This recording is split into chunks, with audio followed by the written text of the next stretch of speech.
buenos días. Un programa extra de Gran Nuevo Sistema.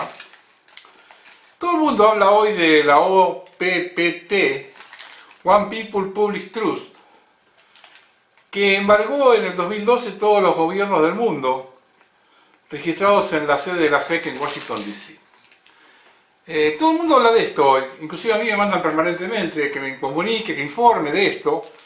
En el 2015, hace más de 6 años, en el programa 69, grabado en el programa 67, grabado el 8 de mayo, yo publiqué algo sobre el origen de esta corporación. Y en el 69, publicado el 20 de mayo, lo que refiere la corporación, cómo la Argentina está metida en esa corporación. 8 de mayo y 20 de mayo de 2015 grabé esos programas. Yo los recorté, los retomé, los recorté, los vuelvo a editar y vuelvo a pasarlo. Como información para lo que se dijo acá hace 6 años, sobre que estamos todos bajo la ley del amirantajo. Así que lo van a ver, cortaditos los 2 videos, en total son 30 minutos. Buenas noches, gracias. Bueno, vamos a hablar un poquito de historia norteamericana y se van a enterar una serie de cositas que no lo van a ver en ningún lado. Es el mejor secreto mejor guardado, mayor secreto mejor guardado. Es un resumen esto. El país más poderoso de la Tierra hoy parecería ser los Estados Unidos de América. Si usted cree en lo que a usted se le dice. Pero Estados Unidos ha sido controlado desde Londres siempre, y todavía lo son. América nunca ha sido tierra de los libres, y es tiempo que lo sea. Digo esto porque Londres no quiero decir que el gobierno británico, que es otra fachada, no importa que esté en la oficina. Quiero decir que por razones históricas y otras, el centro de operaciones principal de la telaraña de sociedades secretas de la Hermandad está basado en Londres o Nueva Troya y en gran parte en París, Bruselas y Roma también. El primer asentamiento inglés permanente que se hizo en los Estados Unidos estaba en Jamestown, Virginia, a principios del siglo XVII. Virginia, se dice, fue nombrada por Elizabeth I, la totalmente mal nombrada Reina Virgen. Es por ello más probable, sin embargo, dado el trasfondo que fue nombrada por la diosa virgen de la antigua Babilonia, la reina Seminaris y su espejo en Egipto, Isis. La propiedad financiera y de la tierra de América fue afianzada desde el comienzo con la formación de la Compañía de Virginia, formada por el rey James I en 1606. James nombró caballero a Francis Bacon y lo nombró para muchos puestos importantes, incluyendo presidenta de la Cámara de los Lores de Inglaterra. Bajo el patrocinio de James, los templarios, rosacruces y otras sociedades secretas unieron fuerzas bajo un nombre, la masonería. Mire algunos de los miembros tempranos de la Compañía de Virginia: Francis Bacon, conde de Pembroke, conde de Montgomery, conde de Salisbury, conde de Northampton y Lord Southampton, todos de ellos de los linajes de la Hermandad. La Compañía de Virginia todavía existe bajo otros nombres y todavía controla los Estados Unidos, como explicaré en un momento. Los francmasones estaban al frente del cambio de manifiesto a encubierto del reinado por Gran Bretaña del continente norteamericano. Esta transición es conocida por la historia como la Guerra de la Independencia estadounidense. El programa de la Hermandad para América fue condensado en el trabajo de Francis Bacon, La Nueva Atlántida, publicado en 1607, en que una universidad invisible de intelectuales selectos determinaba los eventos. Uno de los francmasones líderes de las colonias británicas en América era Benjamin Franklin, que todavía es reverenciado como un padre fundador que creía en la libertad para las personas. Incluso el movimiento patriota cristiano que ha comprendido muchos elementos de la cooperación mundial, ha comprado la idea de que Franklin habría estado de su lado. Franklin era una posesión de los servicios de inteligencia británicos, un satanista acérrimo de la hermandad babilónica y sacrificador de niños. Franklin fue el que el 8 de diciembre de 1730 imprimió el primer artículo documentado sobre la masonería en su periódico, la Gaceta de Pensilvania. Se hizo un francmasón oficialmente en febrero de 1731 y fue hecho gran amo provincial de Pensilvania en 1734. En el mismo año, Franklin imprimió el primer libro masónico en América y la primera logia estadounidense, registrada, fue fundada en su estado de Filadelfia, desde donde fue organizada la Guerra de la Independencia estadounidense. Y si allí usted todavía encontrará la Liberty Bell, campana de la libertad, el símbolo de Bel, el dios del sol de los fenicios y los arios. La lengua fenicia es sobre el sonido, no la escritura, y esencial para el lenguaje secreto simbólico de los arios es el sonido, no la palabra. Franklin, que era también un gran máster Rosacruz, estaba en el corazón de la operación de la hermandad para apoderarse de América y reemplazar el control manifiesto de Londres por el control encubierto, la forma más eficaz y en curso de gobernar las masas. Muchos de los principales padres fundadores, como Franklin y Jefferson, eran hipócritas, obvios que dijeron una cosa e hicieron otra realmente. Jefferson escribió que todos los hombres eran creados iguales, mientras tenía 200 esclavos negros. Y escribía en otros lugares que las personas negras son genéticamente e intelectualmente inferiores a los blancos. Franklin también tenía esclavos negros, mientras parloteaba sobre la libertad. Era el francmasón líder en el mismo lugar donde la guerra de independencia fue organizada. Era un miembro de redes masónicas en Francia, como las logias Nueve Hermanas y de San Juan, que ayudaron a manipular la Revolución Francesa en 1789. Era un iniciado de la exclusiva logia real de comandantes del templo oeste de Carcassonne. Era también un miembro del club satánico Hellfire, Fuego de Infierno, con su amigo íntimo, el ministro de Hacienda británico Sir Francis Dashwood, que fue vinculado con muchos grupos esotéricos, incluyendo al Druid Universal Bond. Dashwood hizo cavar una cueva inmensa en su propiedad Wicca para sus rituales satánicos y ceremonias de magia sexual. Otro miembro del club Hellfire era Frederick, el príncipe de Gales, en ese momento, y también el primer ministro, el primer lord del almirantazgo y el alcalde de la ciudad de Londres. Esto era la compañía mantenida por Benjamin Franklin, el hombre que conduciría la rebelión contra la misma corona británica, con todos secuaces ingleses. En verdad, Franklin era el agente 72 de la inteligencia británica, exactamente la misma organización creada por personas como Francis Bacon y el Dr. John Dee durante el reinado de Elizabeth I. En 1998, excavaciones bajo la anterior casa de Franklin, en el 36 del Craven Street, cerca de Trafalgar Square en Londres, encontraron los restos de 10 cuerpos, 6 de ellos de niños, y han sido fechados en la época que él vivió allí. Franklin estaba trabajando tanto en América como Europa para el programa de la hermandad como otros padres fundadores. Y no es ningún accidente que tanto Franklin como Jefferson fueron nombrados en momentos diferentes para representar los intereses estadounidenses en ese centro clave, París, como era así Francis Bacon, un representante británico.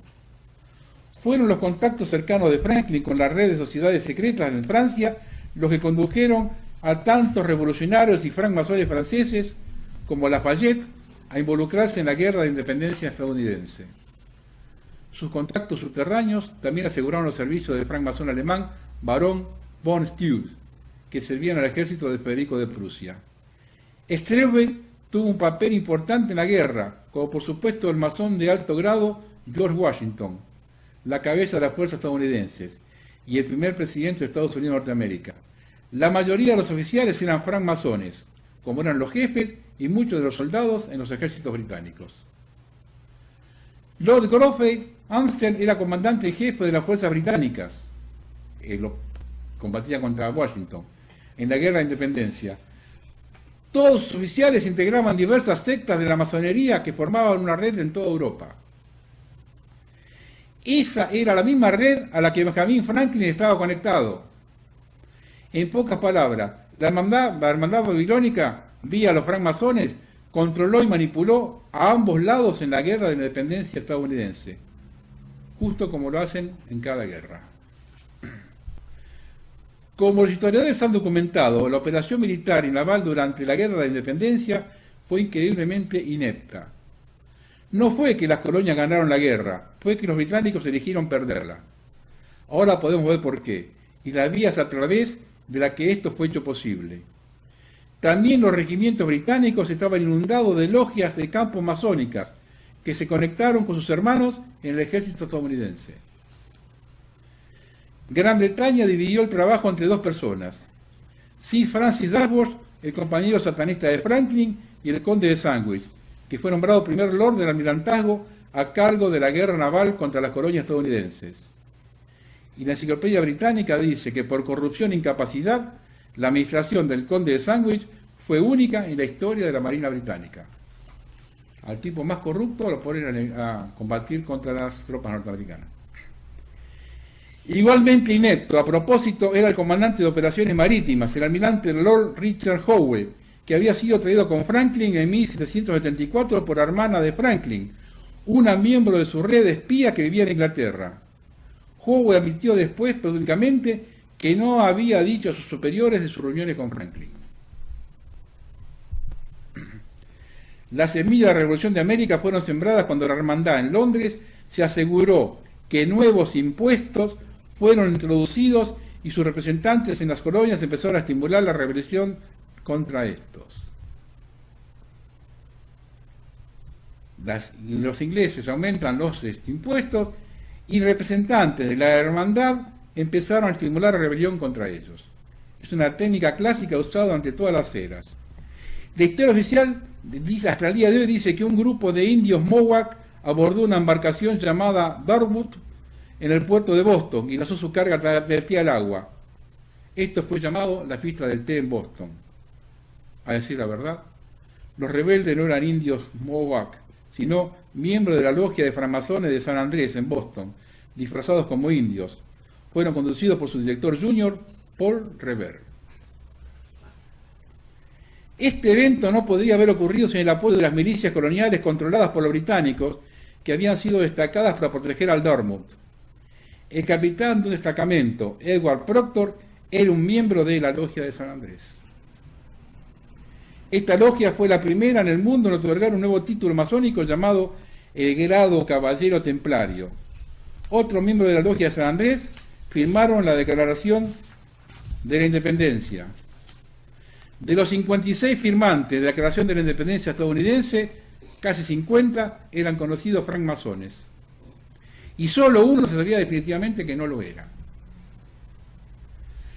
La mayoría de los estadounidenses cree que la Constitución fue compilada para asegurar la libertad, pero fue formulada cuidadosamente para crear escapatorias a través de las que el programa de la hermandad podría montarse. Enumera varias cosas puestas en la Constitución por la hermandad. El primer presidente fue George Washington, que se sentaba en una silla con un sol naciente esculpido en la parte posterior, un símbolo antiguo de la religión del sol aria. Era gran máster de la logia de francmasones de Alejandría, y el juramento fue tomado por Robert Livingston, gran amo de la logia de Nueva York. La ceremonia fue ritual completamente masónico, llevado a cabo por francmasones. Una gran procesión incluyó a Washington y oficiales e iniciados de logias estadounidenses en sus galas.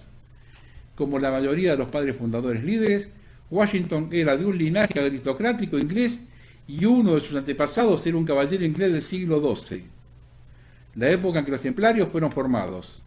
Y otro era un pariente del duque de Buckingham, que había luchado para la corona en la guerra civil inglesa. Washington fue solo el primer ejemplo de cómo la hermandad babilónica basada en Gran Bretaña ha usado sus linajes para gobernar los Estados Unidos desde ese día hasta el día de hoy. Dos ejemplos. Al menos 33 de los primeros 42 presidentes de Estados Unidos han estado relacionados con el rey Alfredo el Grande. 849 a 899 de Inglaterra, y Carlomagno, 742 a 814, el famoso monarca de Francia. Y 19 presidentes están relacionados con el rey Eduardo III, 1312 a 1377 de Inglaterra, que tiene 1000 conexiones de sangre al príncipe Charles de Inglaterra. George Bush y Barbara Bush son ambos de la misma línea aristocrática británica, entre otros. Y su casamiento fue arreglado como un casamiento de linaje. Incluso Bill Clinton y Bob Dole, que se opusieron en la elección presidencial de 1996, son primos distantes.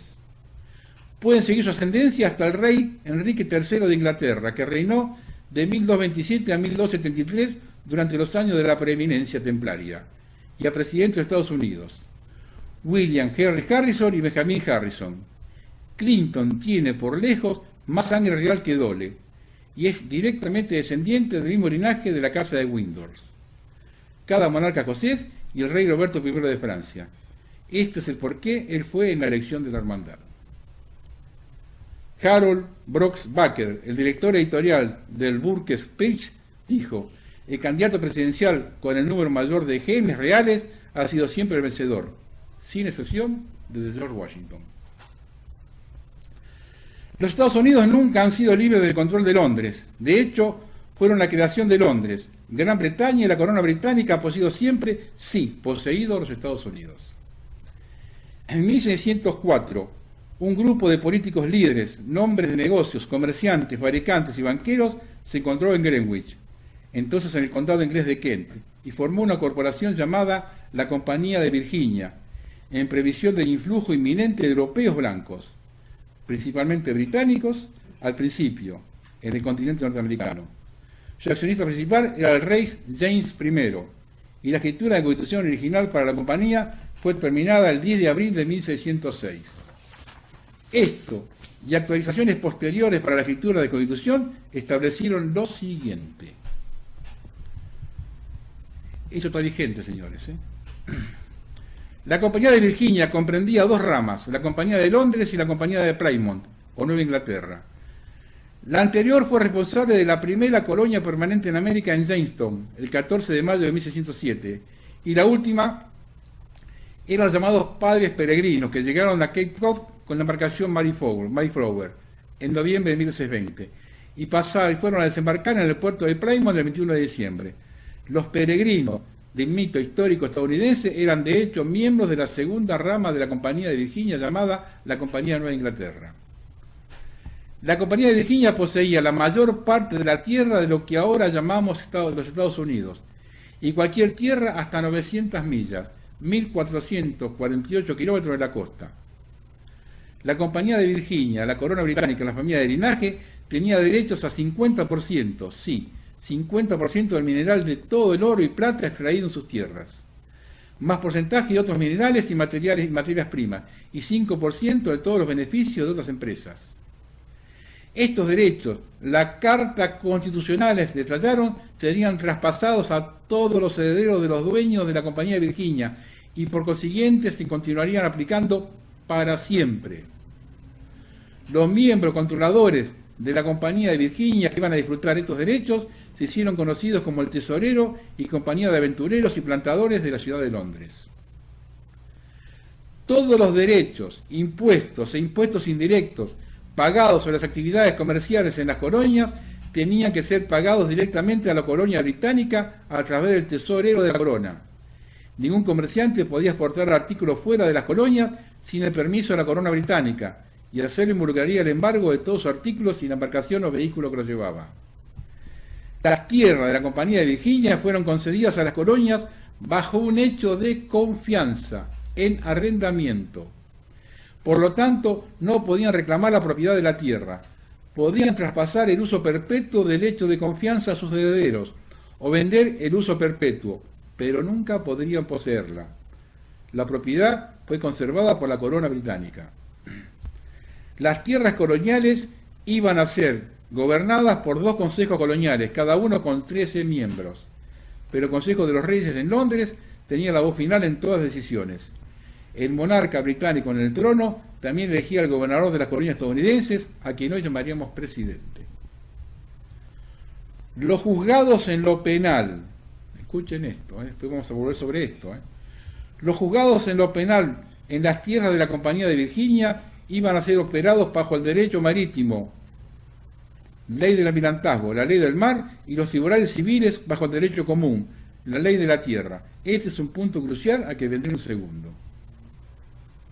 Todo esto anterior se aplica hasta hoy.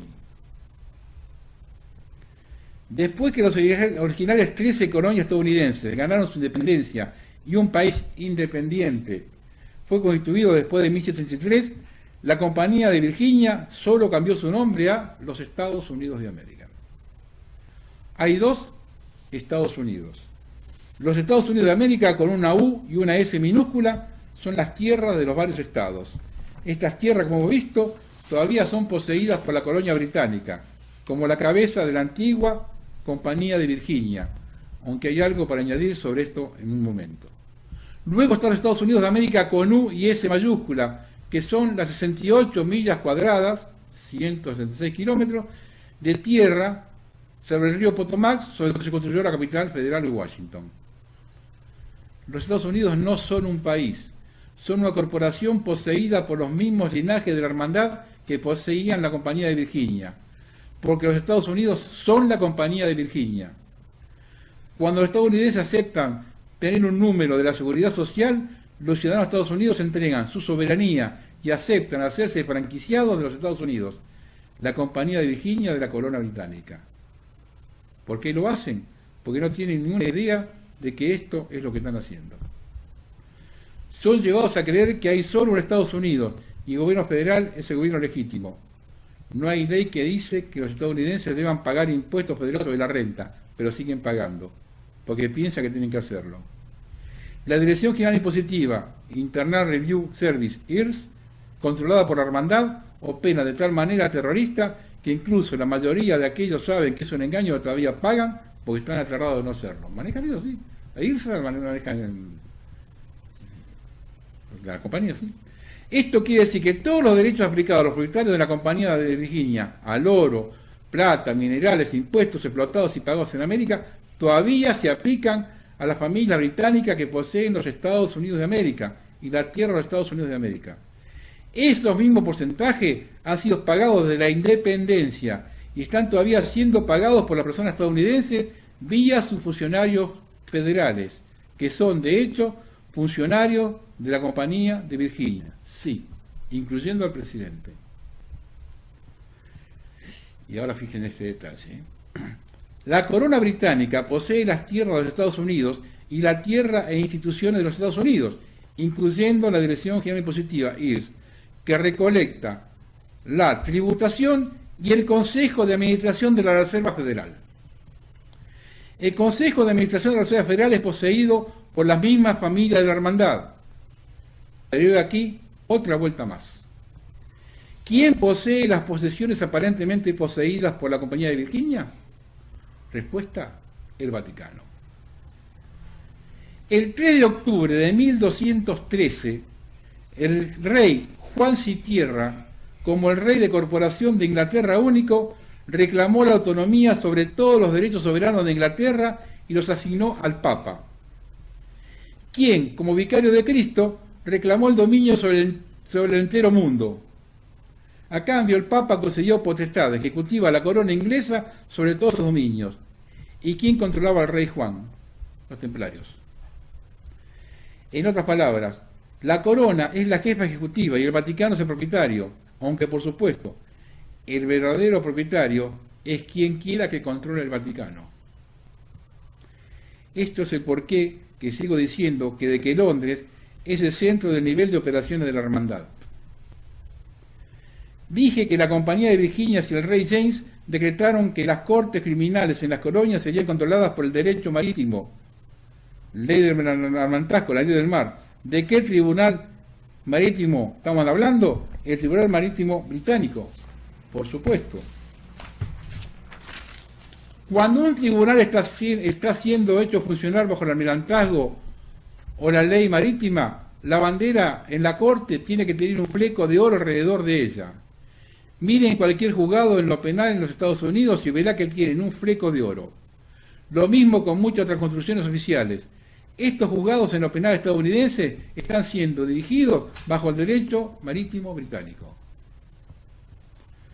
La corona y la familia de la hermandad en Gran Bretaña también controlan los juzgados en los penales estadounidenses, y el núcleo de ese control es con las sociedades secretas ubicadas en Temple Bar de Londres, las anteriores tierras templarias, el centro de la abogacía británica.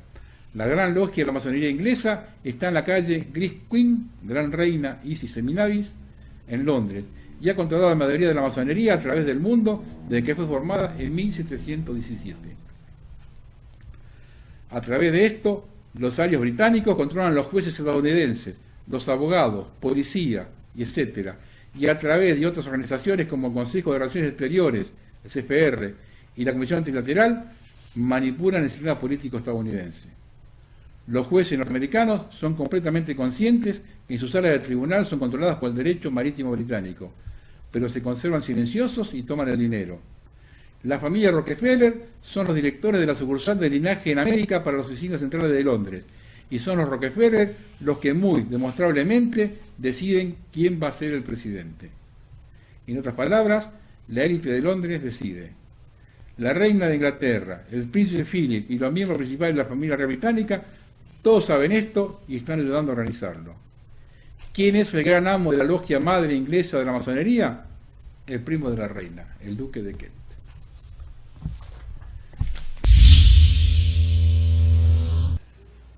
¿Se acuerdan que hace 2 semanas atrás habíamos hecho el último bloque, donde hacíamos todos un tipo de consideraciones para llegar a la conclusión de que Estados Unidos no era un país, sino que era una corporación? El viejo corporación de Virginia, que ahora se transformó y es Estados Unidos, y que todo llevaba a eso, a que el habitante de Estados Unidos no pertenecía más a una nación, sino que era, y que Estados Unidos había 2 lugares de terreno que no pertenecían directamente a lo que sería la corporación USA, que era el Distrito Federal, y la City de Londres, de Nueva York. El tercero era la City de Londres. Eso era lo que se habló hace 2 semanas atrás, cuando se llegaba a esa conclusión de que Estados Unidos era una corporación dependiente de la City de Londres. Muy bien. Vamos a mostrar una foto del SEC. Y ahí está la Argentina, integrante del SEC. Observen la Argentina, está Uruguay, está Chile, está Perú, que es lo de Latinoamérica. Y eso es que la Argentina dice al lado DC. Significa que estamos bajo la jurisdicción del Distrito Federal de Estados Unidos, de Washington. Hay otros por ahí que dicen NY, están bajo la jurisdicción de la City de Nueva York. Nosotros estamos bajo la jurisdicción del DC. Somos ya una corporación, estamos dentro del SIC y vamos a hablar lo que significa eso. Todo esto empezó con el Acuerdo de Londres, lo que fue llamado la rendición de Malvinas, que se firmó en 1990 en Madrid entre Cavallo y el canciller británico, y donde hay cosas vergonzosas, y ya se han dicho acá, y en un montón de programas, y la gente sabe que es prácticamente una rendición incondicional de Argentina en Malvinas. Eso fue el comienzo de todo esto. Las corporaciones tienen dueños y son sus accionistas. Estos dueños mandan a los presidentes de la corporación, países que comparecen ante la SEC. Las corporaciones tienen presidente, vicepresidente y secretario del Tesoro. Nosotros somos así como los empleados o franquiciarios de la corporación. No tenemos derechos, solo permisos revocables o privilegios otorgados por la corporación. Estamos ante el desembarco en lo que fuera territorio nacional de la International High Seas Admiralty Law, la ley del almirantazgo. Solo somos considerados chatels, semovivientes, un recurso más, un recurso humano. Que no lo sepamos no significa que no sea así. Si miramos nuestro documento nacional de identidad, yo lo miré y lo comparé con el viejo, permiso de conducir y cualquier documento emitido por organismos públicos, nos daremos cuenta que el nombre de la persona está escrito todo en mayúsculas. ¿Qué razón estética, informática o legal pueden aducir para usar en toda documentación emitida por el Estado esta forma de escribir los nombres, aún en contra de los usos gramaticales? En el momento de tu nacimiento, los padres o cualquier persona que representen al recién nacido hace un registro en el registro civil. En ese mismo instante, una corporación es creada con un nombre similar al tuyo, pero escrito en mayúscula. De la misma forma que los nombres de los barcos o empresas. De esta forma se crea una corporación, una ficción legal, es que tú, el hombre o tu mujer de carne y hueso, acepta inconscientemente a representar y con ello aceptar ser regida por la ley del adelantazgo. Esto es lo que en el derecho de la antigua Roma se conocía como capitis diminutio máxima, la pérdida total de derechos de una persona. Para entender por qué de tan refinada farsa debemos remontarnos a la gran recesión creada tras la Primera Guerra Mundial y a la quiebra de los estados. La corporación conocida como United States entró en estado de insolvencia en 1933 a través del MG Bank, acta del 9 de marzo de 1933.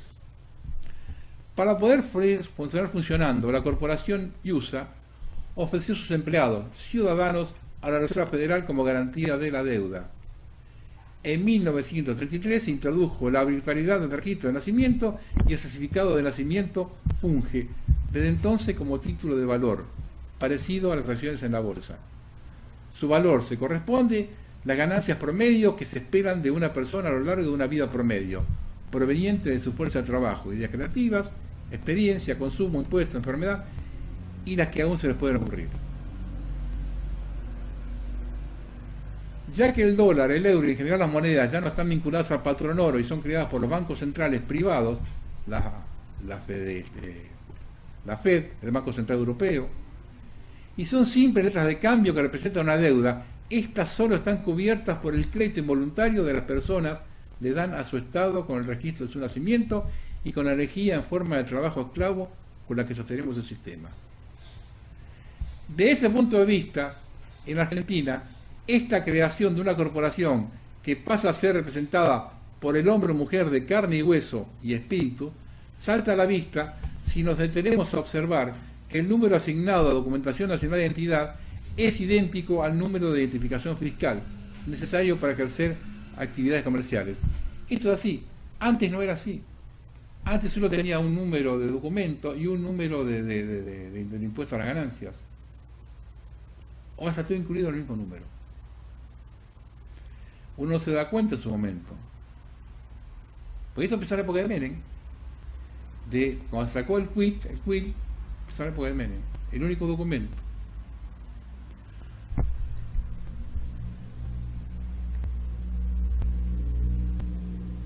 Al estar basada toda esta manipulación en la perversión del lenguaje, es en donde encontramos ejemplos e indicios de cómo este sistema funciona.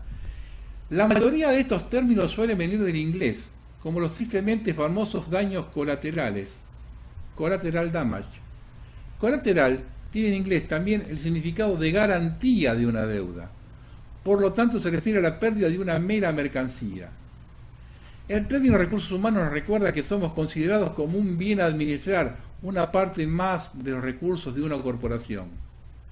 La tergiversación del lenguaje más conocida es la aplicada en países anglosajones por la policía, que al preguntar ¿do you understand? ¿Entienden? En realidad buscan que el sujeto acepte entrar en contrato bajo ley marítima. En realidad quiere decir ¿do you stand under? ¿Se somete?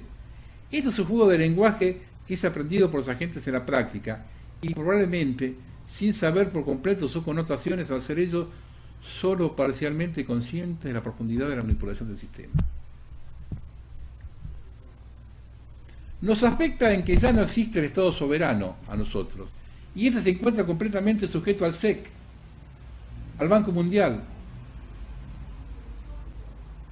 Una vez que en el SEC, usted debe anunciar por anticipado cada medida económica que proyecta hacer. Todo guarda relación con el grado de precariedad económica de la nación solicita fondos. El caso más notorio de pérdida de soberanía en la República Argentina fue el embargo de la fragata Libertad por parte de los llamados fondos buitres. No se trata de otra cosa que la entrega de esa soberanía en manos de la Security and Exchange Commission, con sede en Nueva York, el SEC, ante la cual la nación argentina renuncia a sus derechos soberanos para disponer liquidez en una situación de quiebra.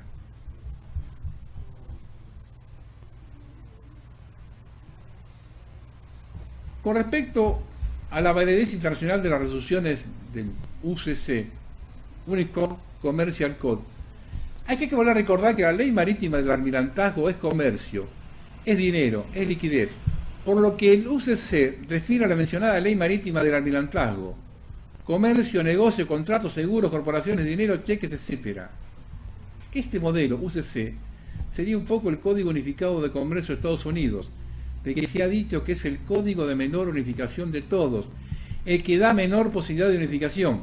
Pero bueno, la gran pregunta que tenemos que hacer clara es si el Código Uniforme de Comercio que se eligieron USA es válido y aplicable a cada país y por lo tanto aplicable a cada persona de este mundo. Un poco de historia. El Código Uniforme de Comercio fue publicado por primera vez en 1952 para armonizar la ley de las ventas y otras transacciones comerciales a través de USA, así como desalentar activamente el uso de las formalidades legales en la forma de contratos comerciales, para permitir a las empresas avanzar sin intervención de los abogados o de la preparación de los documentos elaborados.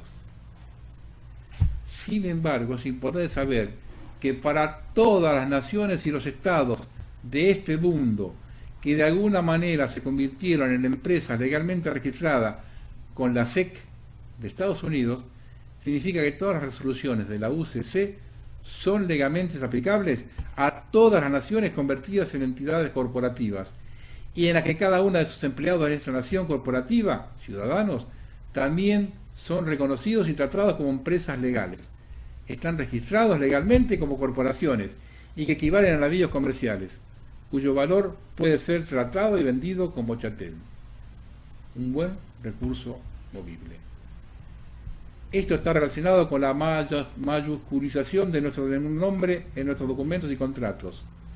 Así es que es coherente que el Departamento de Manejo de Personal se denominen hoy como recursos humanos. Ellos manejan el chattel, o sea, a nosotros que somos un producto de concesión humana, que sin saberlo terminamos cotizando en la bolsa de valores de acreedores de nuestro país actuando como corporación. Cuando se refieren al concepto de seguridad social, no hablan de una institución que se vincula con el Estado de Bienestar Social, no. Se trata de que nosotros somos la seguridad social que ellos mantienen para asegurarse el cobro de intereses y amortizaciones del país corporativo, que como empresa cotiza en los mercados bursátiles. Somos nosotros la seguridad social de los acreedores.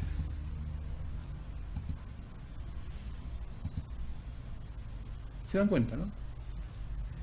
Observen una cosa absurda: la tarjeta SUBE,